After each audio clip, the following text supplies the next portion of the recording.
Hello दोस्तों, कैसे हैं आप सब। आज की हमारी कहानी है कामचोर जेठानी। हेलो पूनम बेटा, निपट गई जेठानी के लड़के की शादी। फ्री हो तो बात करूं। हाँ मम्मी, निपट गई। इतनी उदास सी क्यों है। निपटाया तो सब तूने ही होगा। तेरी जेठानी तो कुछ नहीं कर पाती। शरीर बेकार कर रखा है, लेकिन ठसक अभी भी बहुत है। हाँ मम्मी, सही कह रही हो, किया तो सब हमने ही। बाहर के सब लोग कह रहे थे, अरे पूनम, तुम बहुत काम संभालती हो। कौन देवरानी जेठानी का इतना आजकल करता है। जेठानी के लिए हर समय तुम करने को तैयार रहती हो। हर समय तो वो बीमार रहती है।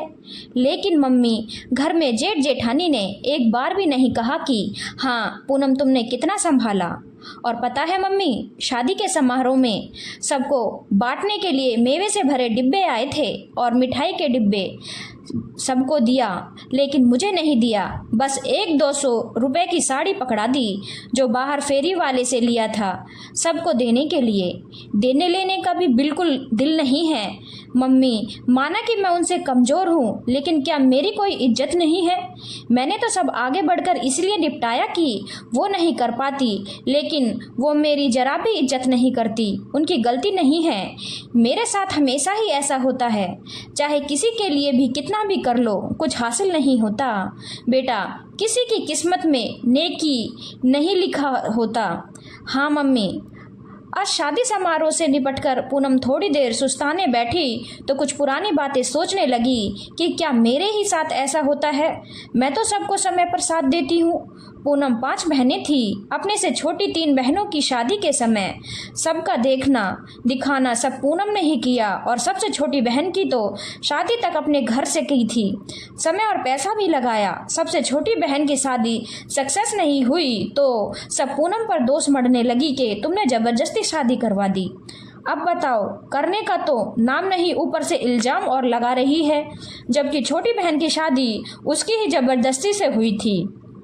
फिर छोटी बहन के पति का असमय देहांत हो गया तो पूनम बराबर मदद करती रही।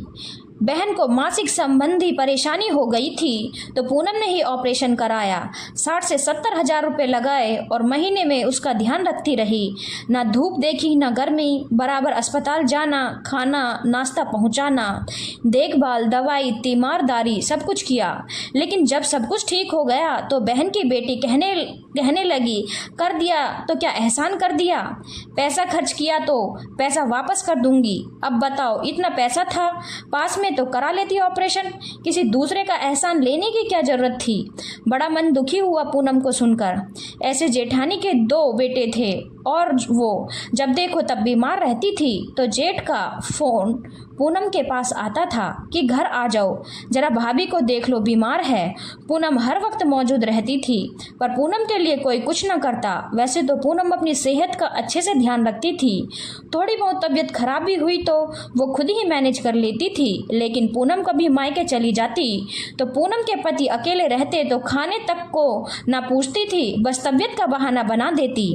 जेठानी के बेटे की शादी का घर का काम से लेकर बाहर तक का खूब अच्छे से संभाला। जेठानी के भाई और बहनों तक बोली, दीदी आपने बहुत काम संभाला। लेकिन जेठ जेठानी ने कुछ न कहा और न समझा।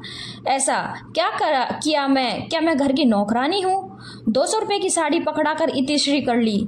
शादी के 3 दिन बाद फिर पूनम के पति ने भाभी के घर जाकर बोला कि आपने हम लोगों को तो गिफ्ट और मिठाई भी नहीं दिया जो सबको दिया था।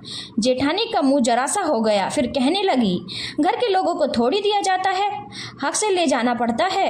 अरे हक तो तब होता है जब इतना हक दिया है। जाओ पूनम, तुम जो चाहो उठा कर ले जाओ। अब ऐसे थोड़ी कोई उठा कर ले जाता है। जेठानी का तो वैसे भी दिल नहीं है देने का। अब दूर क्यों जाओ। पूनम के पति को सेहत संबंधी तमाम परेशानियां हैं। कई बार उनके ऑपरेशन हो चुके हैं। हर बार पूनम ही तो करती है। अभी कुछ समय पैर में फ्रैक्चर हो गया था तो पूनम उनका सारा काम करती। उसके पहले हार्ट का ऑपरेशन हुआ तो दिल्ली में उनके साथ रही। हाँ, ये अलग बात है कि आजकल जब तक मरीज अस्पताल में है तब तक घर वालों को कुछ नहीं करना पड़ता, लेकिन घर आने पर तो करना पड़ेगा ना। फिर अभी उनके दोनों घुटनों का ऑपरेशन हुआ तो उसमें 6 महीने तक देखभाल करनी पड़ती है। रात में कितनी बार उठकर पति को बाथरूम ले जाना, टहलाना, खाने पीने का ध्यान रखना। चलो ये सब तो एक पत्नी को करना ही पड़ता है, उसका फर्ज है, ऐसा बताया जाता है। लेकिन पति देव भी ताने मार देते हैं, ऐसा क्या स्पेशल कर दिया, जरा सी देखभाल ही तो करी है, तुम नहीं करोगी तो कौन करेगा। पूनम सोचने लगी, ठीक है हमारा फर्ज है, लेकिन करती क्या हो, किया है, ऐसा कहकर मन को ठेस तो ना पहुंचाएं। पूनम सोचने लगी, सभी के लिए जितना हो सकता है मैं करती हूँ, लेकिन कोई भी बंदा ये नहीं कहता कि पूनम तुमने बहुत किया। हर करने वाला इंसान इसका कोई बदलाव नहीं चाहता, लेकिन कोई कह देता है कि तुमने किया तो अच्छा लगता है, बस और कुछ नहीं। पूनम को मम्मी की बात याद आने लगी। वो हमेशा कहती थी, देख पूनम, तेरी मम्मी ने भी तो सबके लिए बहुत किया, लेकिन उसको भी तो कभी यश नहीं मिला। क्या करूं, जिसकी करने की आदत होती है वो तो करेगा ही, चाहे कोई उसका मान ले या ना ले। सुन पूनम, अब तू अपनी जेठानी के लिए थोड़ा हाथ खींच ले, 2 बहुएं तो आ गई हैं, उनसे कराए, अब नहीं जाना। बोले तो कह देना कि आपकी भी बहुएं आ गई हैं, उनसे कराओ। हाँ मम्मी, सही कहा।